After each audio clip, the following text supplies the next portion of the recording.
Hello, great to see you once again. Welcome back to the Kenya Times. It's always a pleasure joining you in these conversations that not only shapes our governance system, but also the political landscape. We are still focusing on youth in leadership because they say in any nation, youth are the backbone. And to help me unpack this conversation today is none other than Wanjiku Thiga. She's the national youth leader in Democracy for Citizens Party. She's right here in studio, and we are going to discuss so much about youth in leadership. Follow us throughout this conversation. I'm your host, Nickson Njau. Karibu sana Wanjiku Thiga. Asante. Thank you for having me. It's a pleasure to be hosted by the Kenya Times. Yes, indeed, it's a pleasure. Yeah. First and foremost, let's begin. On Tuesday, we saw you together with other team at Kawa Law Court. Yes. You were charged with the Terrorism Act, right? Yeah. What is the progress? So far, there's no evidence. So the court keeps pushing our court dates. We just keep having new mentions and disclosures. And it happens every 2 weeks. And you can see clearly it's a fishing expedition. No evidence, but kusumbuliwa tu. And what really conspired? Nickson, it's interesting. When you ask me what conspired, it was a normal day. Well, really, it wasn't a normal day. It was on the 25th of June, 2025. It was a day where, as young people, we were holding a memorial for the over 60 young people we lost in the Gen Z 2024 protest. So like every young person, I went out to commemorate this special somber occasion for we young people. And I posted myself joining fellow young people in Kenya. And a few days later, on the 1st of July, I was abducted. And I know you've seen what followed. Was court case I was actually charged in Kiambu courts, and on different kind of charges actually, which were later dropped. I was charged with possession of a firearm. I was charged with robbery with violence. I was charged with mobilizing over 1,000 guns.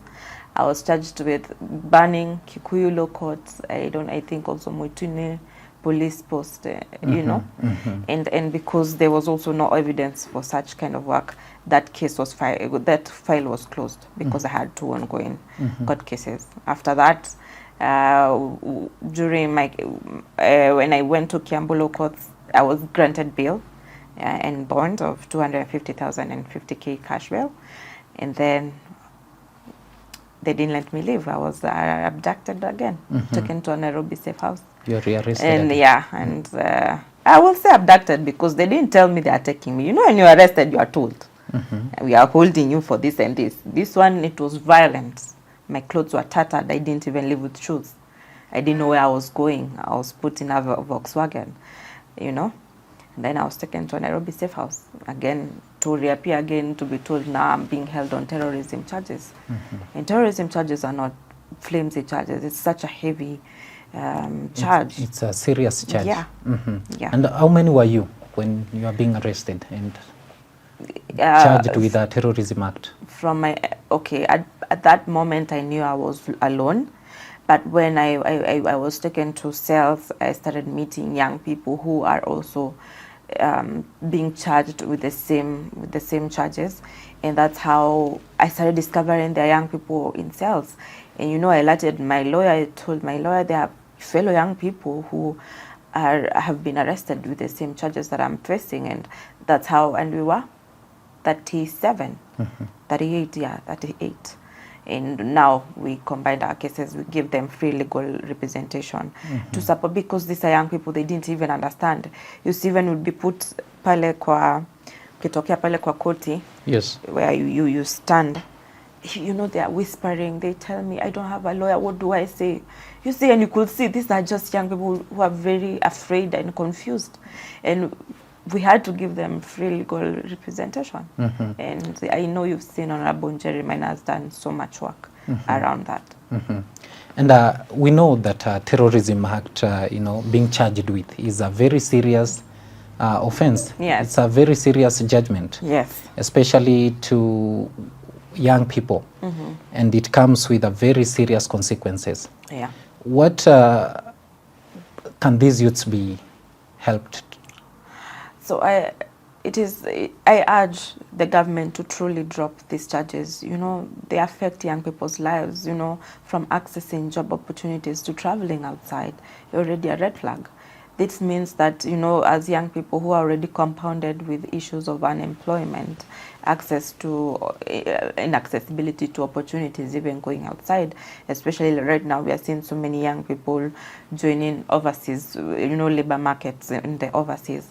And if you compound young people like this, and we've seen rising cases on suicide because of mental health decline, you affect young people's futures, even present.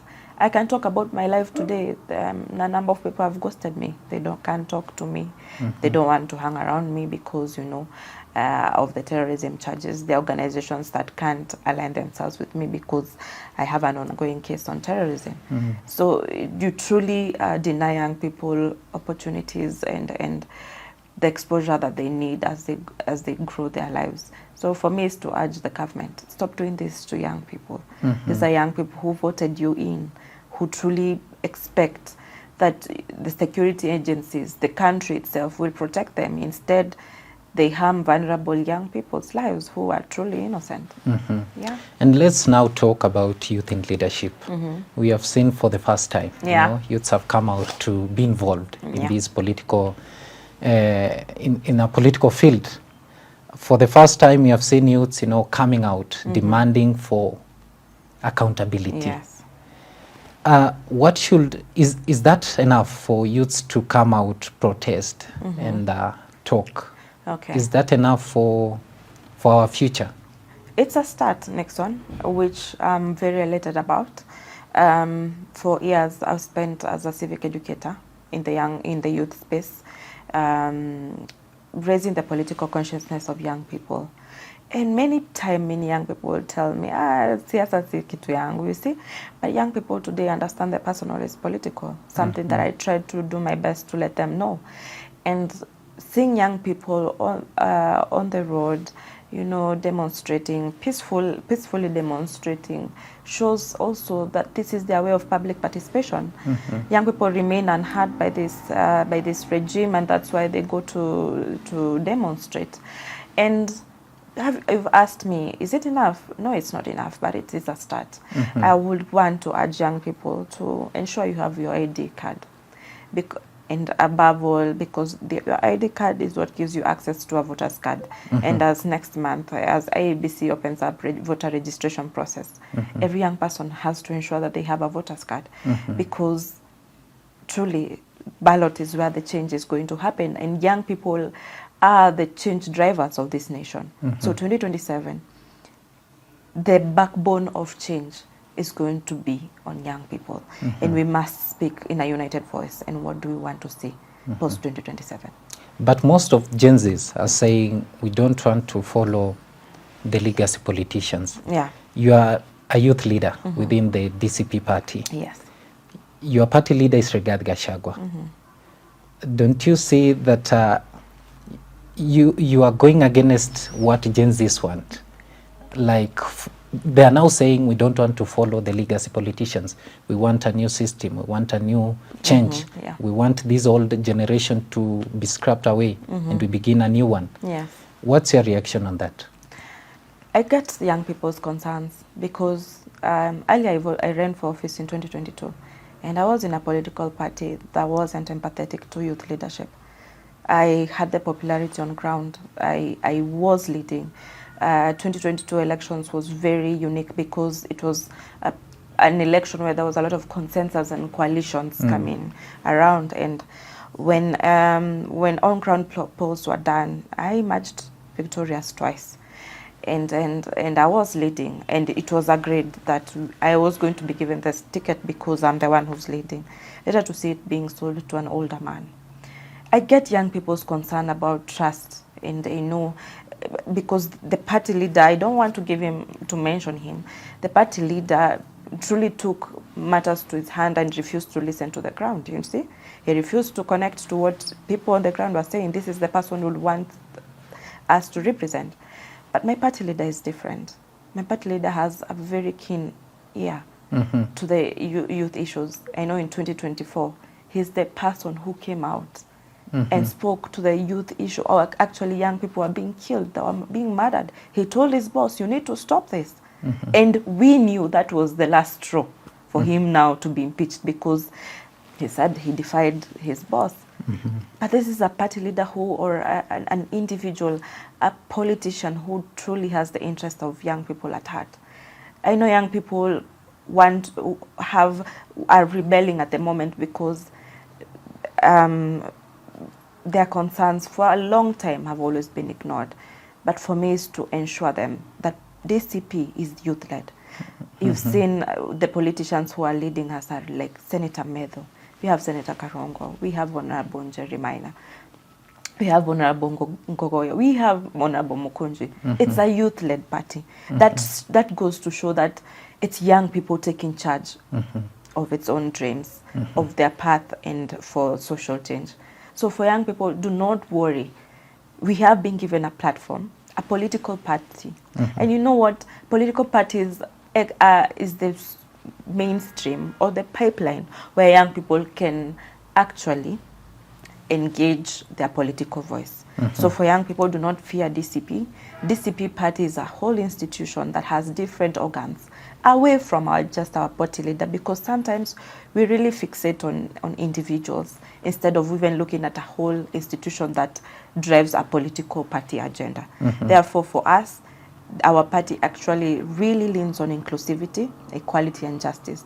And for inclusivity, you can see it's a young woman who is leading. And it goes to show that resilience is something very key to us, is to show representation, that forever we are going against the grain. We are showing I'm just a grassroots young woman who was given an opportunity to lead at a national platform.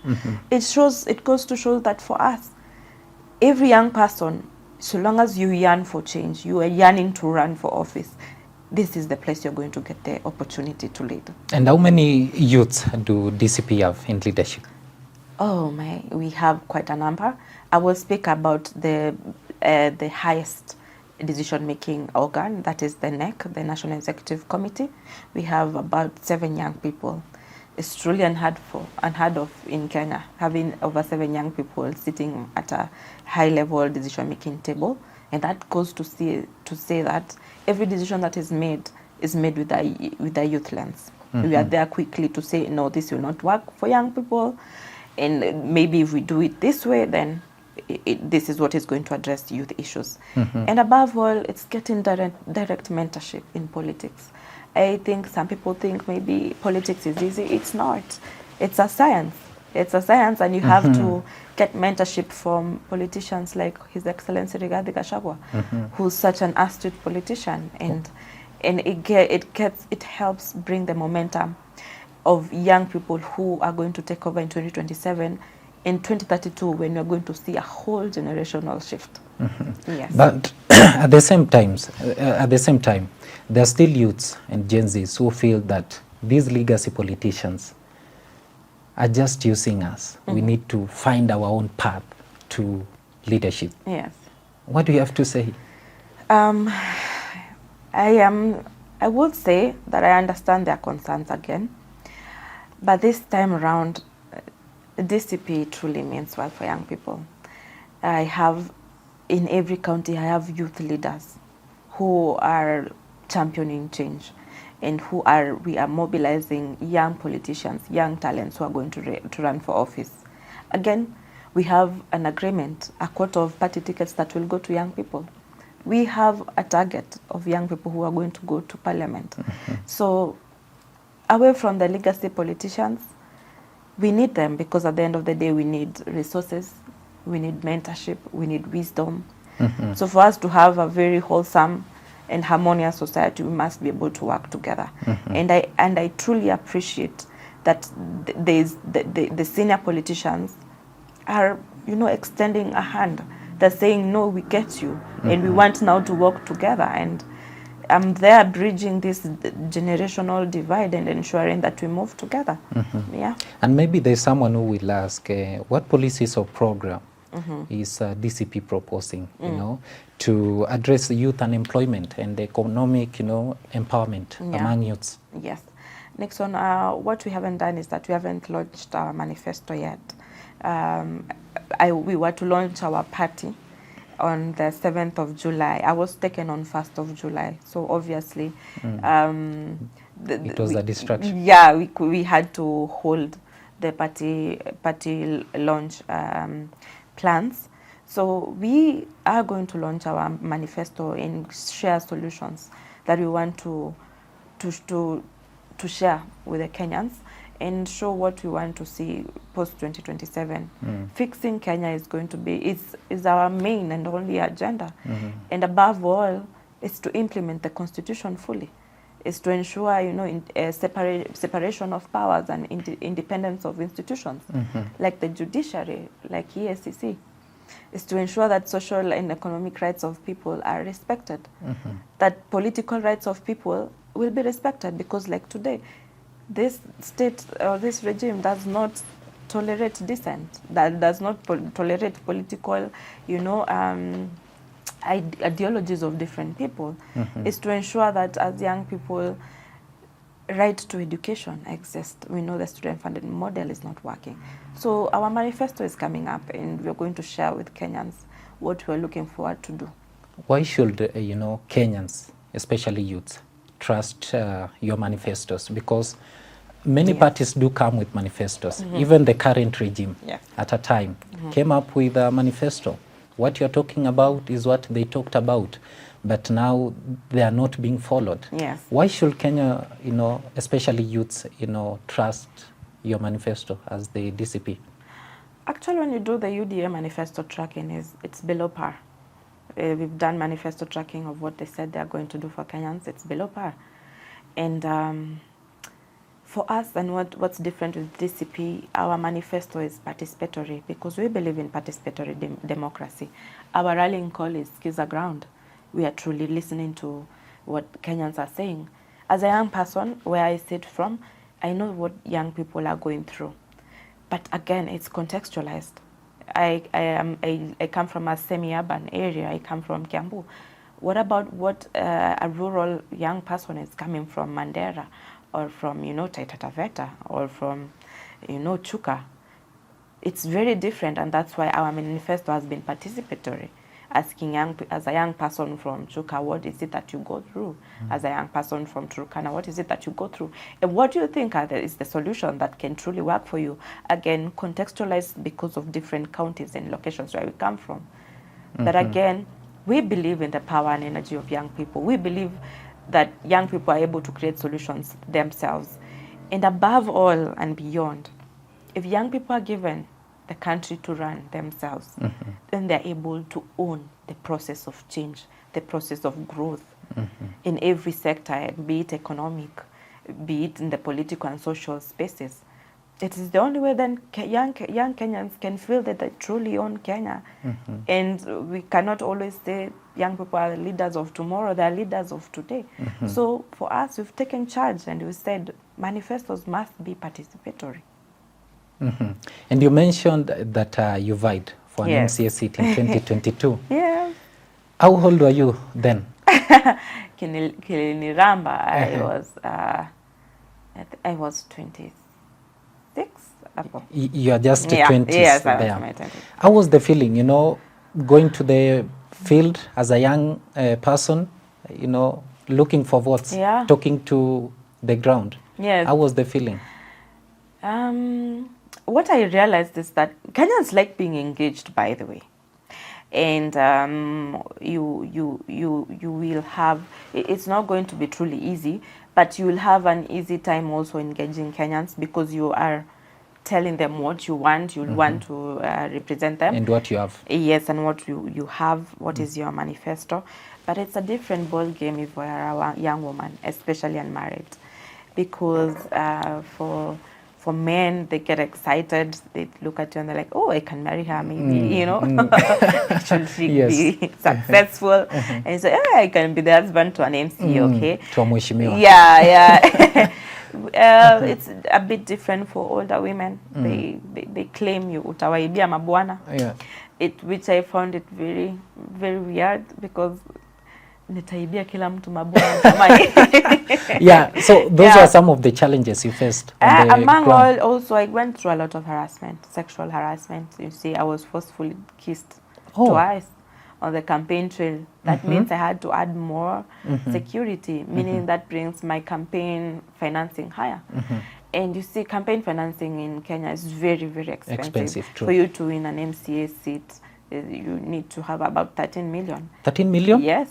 And again, that is very contextualized. If you go to the rural areas, it could be 5 million.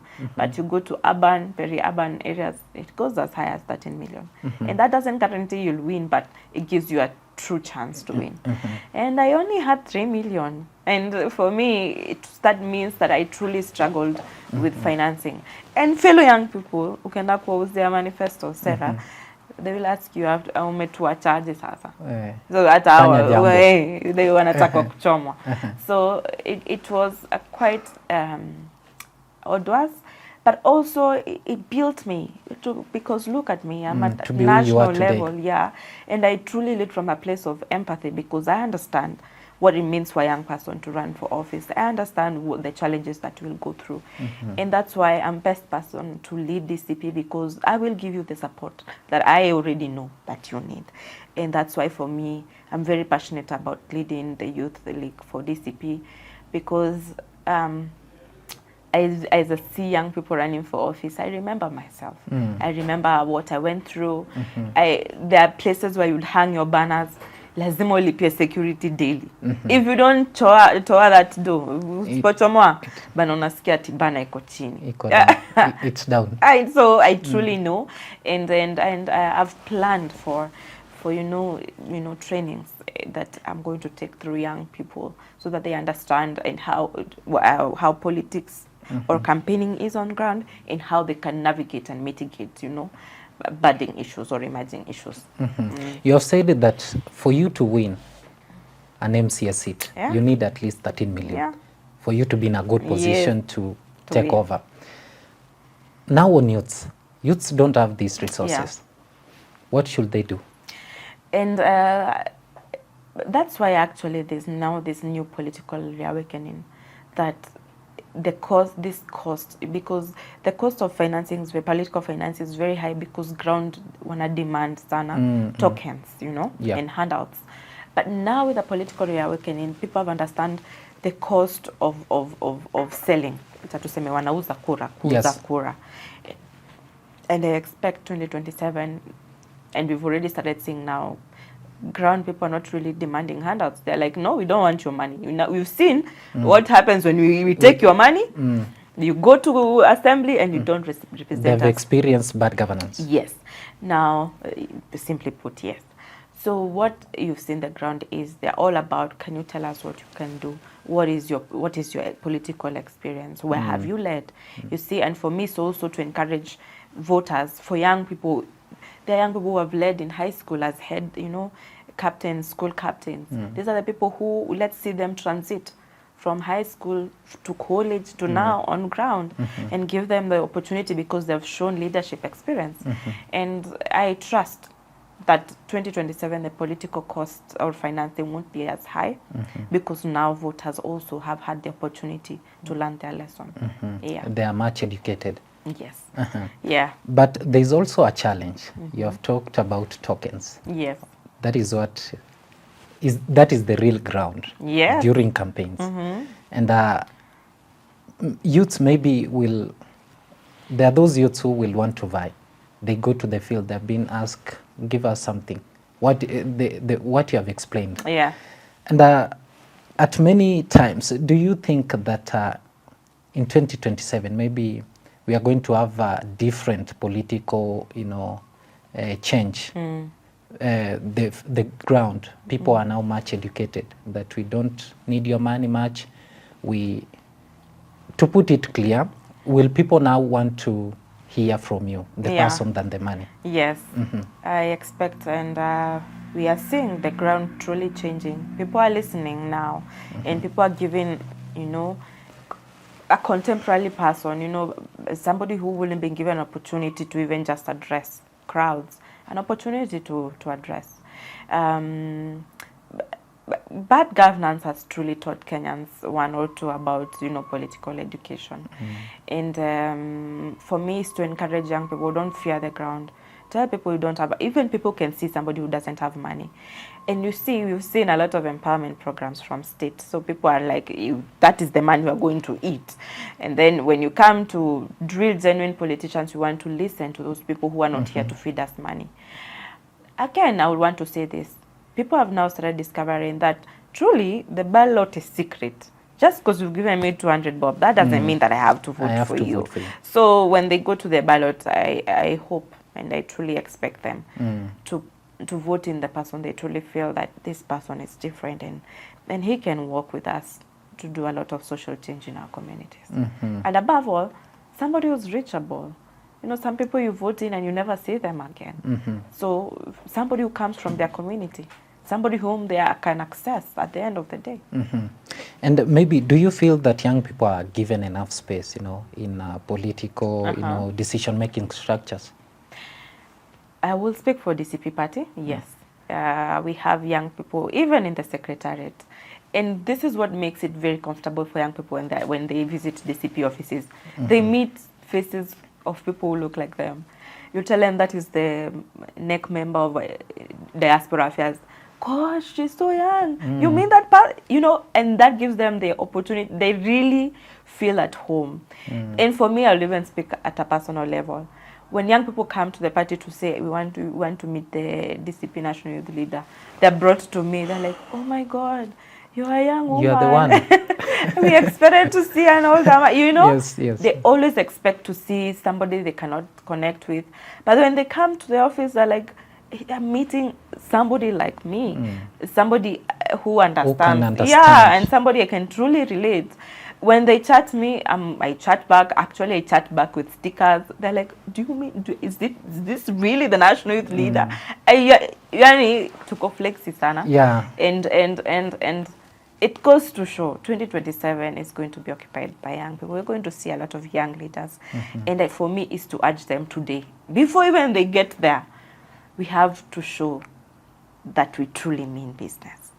It's not an opportunity to get into power and then you forget. It's an opportunity for us now to truly hold water, what we keep saying, that young people can lead. So for all young people, we are going to be given opportunities to lead. And who are leading today, we have to show up differently. What role do you see, you know, the young people playing ahead of 2027 general elections? Yeah. As young people are leading within political party structures. Young people are commanding social media spaces and you've seen how they're organizing and mobilizing through digital spaces. Young people are going to be grassroots mobilizers, and the strongest of all, grassroots mobilizers, because we have different sectors. We have young women, young teen moms, who truly want to speak through the ballot. And we are seeing also young dads. Do you know, in my campaign team, I had young dads, by the way, truly championing for change. We have, you know, minorities. The PWDs is another sector coming out quite strong. And young people are also grassroots mobilizers. They are also, you know, chief campaigners. They are able to help you with strategy. Not only just to campaign on ground, but they give you strategy. We are going to do this and that. Tomorrow, this is where you'll go. On this matter, when you go to TV, speak on issues in 1, 2, 3 angle. We are seeing young people as lawyers who are able to help young people understand, you know, the IBC process, help them with the legal angles, because they will need representation in case of, you know, malpractices in 1, 2, 3. So we are seeing young people also organizing within the legal space to support young leaders who are running for office. We are seeing young people as mobilizers of resources. And it's young people contributing towards their own agenda. So it's young people supporting young people. And I am truly happy with the energy and the driving force of young people. And you can see young people having lobby groups for the matters of young people, engaging political parties and saying, this is what we want to see. Should you take power in 2027? Yes. Now on national matters, we saw your party leader, Rigathi Gachagua. He was in the US. Yeah. He came back, but he came in a dramatic event, a dramatic return. Yes. We saw what happened in JKIA. Yeah. We saw you even there. Yeah. We saw what really happened that day, because Yeah. many people want to understand. Yeah. Why could just Rigathi Gachagua come in peace and follow the procedures? Peaceful, Nickson. We were peaceful. In fact, we even spent the night there waiting for our party leader. We were very excited that he's coming back. We've missed him. Kenyans have missed him.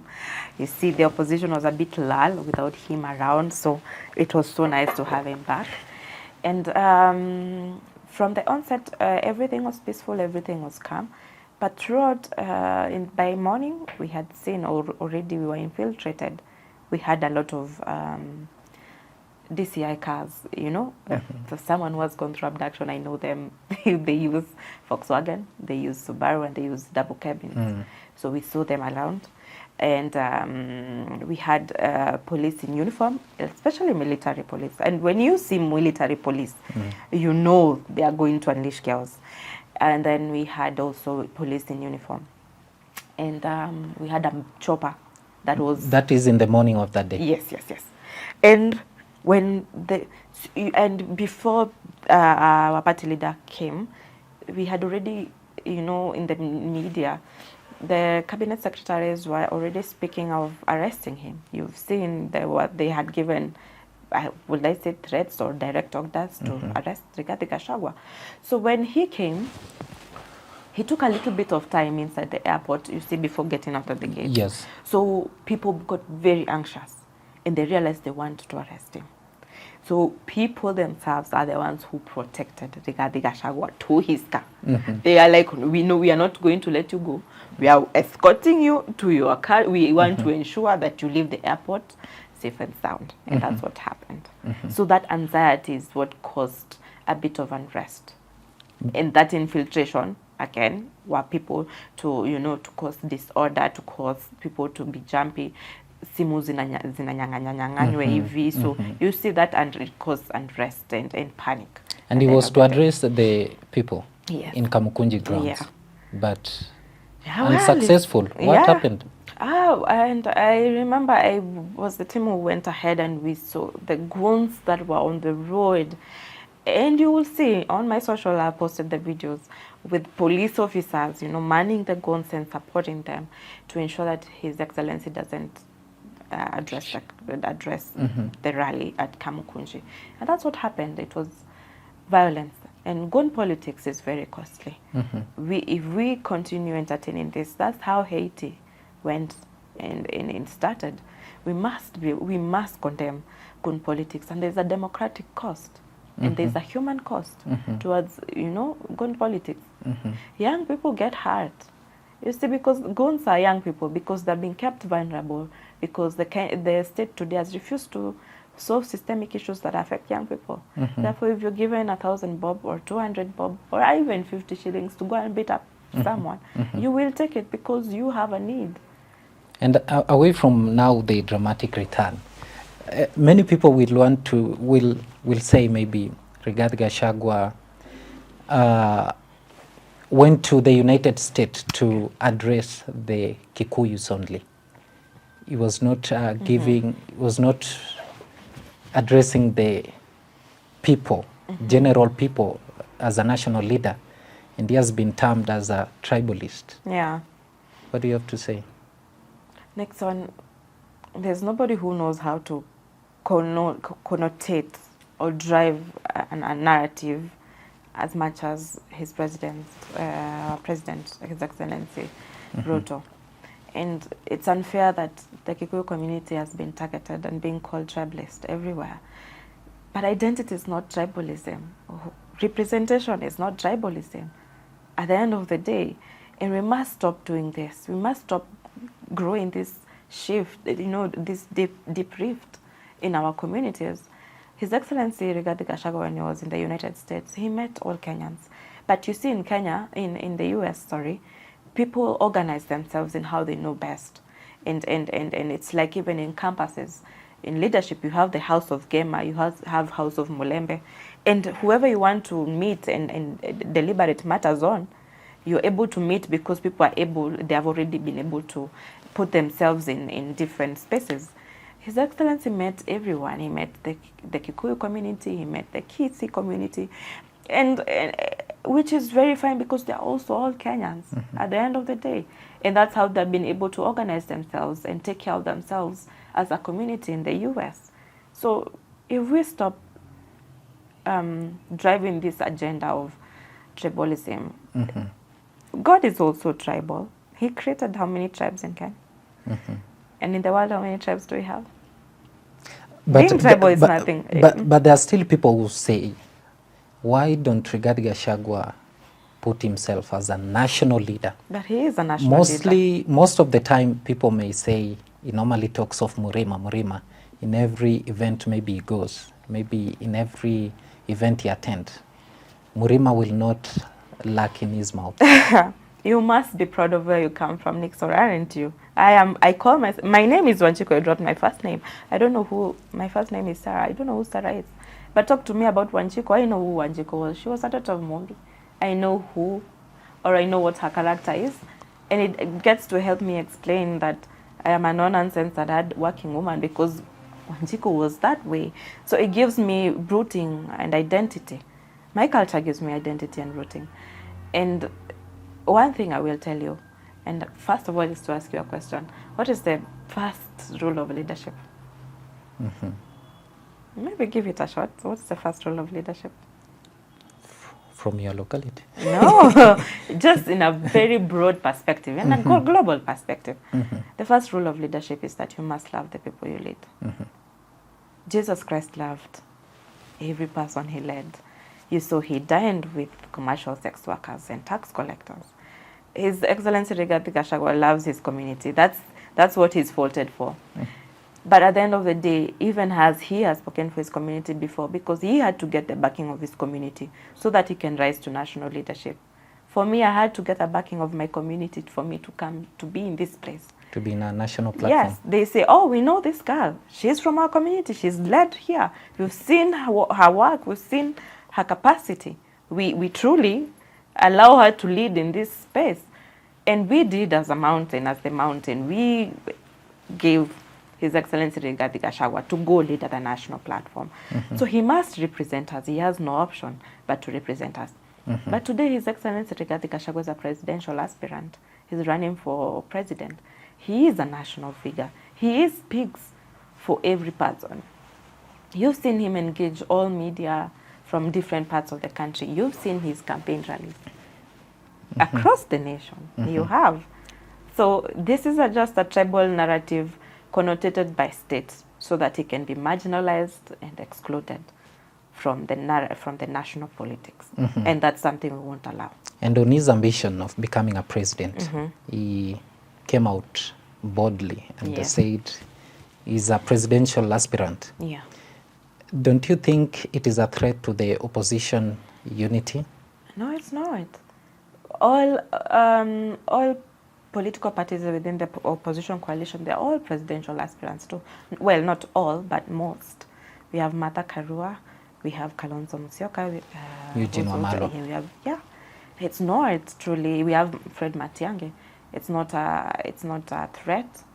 Everybody is allowed the political right to flex as they wish. But I know at the end of the day, as the coalition of opposition leaders, we are going to settle on one candidate, the one who's best fit to take. And do you believe that your party leader will accept any other person? Yeah, he said it and he says it every time. Whoever will see best suited to take Kasongo home, he will be on that boat. And that is the best thing about His Excellency Rigathi Gachagua. He's very open-minded, and he has one goal. We have one goal.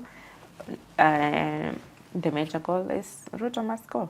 And not just him, everything that he represents, every person that he represents, they must go. People ask, DCP, does it have a manifesto? Because mostly your leaders are just one term. Yes. You don't have any other maybe plans for Kenyans? Nickson, again, it's just to tell young Kenyans just to hold a bit. We are launching our political party. We are quite young. We are 2 months old now. So we are on, so much is on the pipeline. We are going to do so much, and give us time. Our manifesto is coming. We are going to share how we are going to fix healthcare, how we are going to fix education, how we are going to fix, diplomacy. At this moment, our diplomatic, our international face is quite in the trash right now. How we are going to fix that? How we are going to fix employment in Kenya? So much is coming. Give us just the time. But we are going to do it, and we are going to involve all of you throughout our whole journey. So Kenyans should be patient. Yeah, just give us time. But we truly appreciate the anxiety and the demand to do better. The yardstick the Kenyans are using to measure DCP is quite long, but we are up to the game. We are up to task. It's a very youthful party, so we have the energy to do the work. We have some leaders from the Mount Kenya region who are close to President Ruto. They are advocating for Kiambu to be removed from Mount Kenya and be a region itself. Yeah. What is your reaction? These are politicians who are going home. They truly do not have any track record of development on ground. These are politicians who are trying to survive. And above all, it's such a weak game they are playing, because they tried to divide the mountain with Mount Kenya East and Mount Kenya West. It did not work. Now they're trying to say Kiambu, so Mount Kenya. It's just a very shallow game that it will not hold water. They're trying to divide. Kiambu has very many votes. It's about 1.2 million. And they're trying to see how they can be able to sabotage or, use divide and rule, which will not work. Mount Kenya remains one. We remain united with our own, agenda. We have our own issues that need strong representation, which we haven't seen this government truly do. So the mountain again remains very united, because it remains quite frustrated. Yeah. And as we conclude, because of time, what are your take on the digital spaces and social media activism and online, misinformation among youths? Yeah, thank you for mentioning that. There's so much misinformation that's going on, and you see there's a lot of propaganda, and in many ways young people are not able to identify what's real news and what's fake. That's something that has come up and is truly sabotaging news in today's world, because very few people watch mainstream news. We all consume a lot of digital news. So this is something we need to fix. And while at it, I'm truly happy to see young people really take over their digital space. Young people are able to communicate their issues, they're able to trend their issues. Any emerging issue that comes up, young people are able to deal with it. We've seen even the decline of femicide, because we did a lot of digital activism around that. We've seen, for me, and truly, honestly, nothing, I would say I wasn't killed because when I was abducted, I wasn't killed because people on social media demanding, they want to see me. So for me, I'm truly grateful for the digital space, because it saved my life. And for me, is to ask young people, continue being active online. But as much as we're active online, we have to be active offline as well, because at the end of the day, it's the ballot that's going to give the change. Let's advocate the issues about IDs. Young people are still not able to access IDs. And let's mobilize ourselves using the digital space to, for voter registration. Let's keep the social space for good. Let's continue doing for good. And in our way, let's try to see how we can be able to differentiate between fake news and everything. And especially, I'm sure you see so many people posting AI videos. True. The older community, they can't tell this is the AI video. Yes. You're like, Mom, they don't understand. Please, this is an AI video. Yes. So let's even help educate, you know, the older community yes. to be able to separate AI videos, you know. And also understand the digital space. Yes. We even appreciate that they try. We see them. You see some people, when sometimes you wake up and you notice your auntie is trending, you're like, why is my auntie trending? Indeed. Yeah. So your final word to Kenyan youths who are really determined to vie for various selective positions in 2027? For me, I truly congratulate you for the bold step you've taken to run for office. Just in that you saying that you are running for office, you are a leader. For me, it's to welcome you to DCP party. This party is truly for the young people. Welcome to DCP. Well, register as a member, register as an aspirant, and I will work with you through this journey. Our party leader is going to work with you through this journey. We're going to mentor you. We are going to support you as you run for office. And for those who are not running for office, welcome to DCP. We need members so that they're able to nominate young people to represent them in the ballot in August. If we don't join, then the young people who are taking the bold step of running for office, they'll be alone. Yes. I was alone when I went to run for office, when I was voting. So let's give young people the support that they need. 2027, we want to see young leadership. Yes. We have to take over. We can't easily every time. Let's take these matters into our hands. And they take charge. Yes, take charge. It is possible. It is possible. It is possible. It is so, doable. Thank you for coming, Wanjiku Thiga. Thank you. Looking forward to have you once again. Yes, me too. Thank you so much for having me, and keep that good work that you do. Thank you. Yeah. So that is where we conclude our conversation together with Wanjiku Thiga right here in studio. See you in the next interview. I've been your host, Nickson Njau.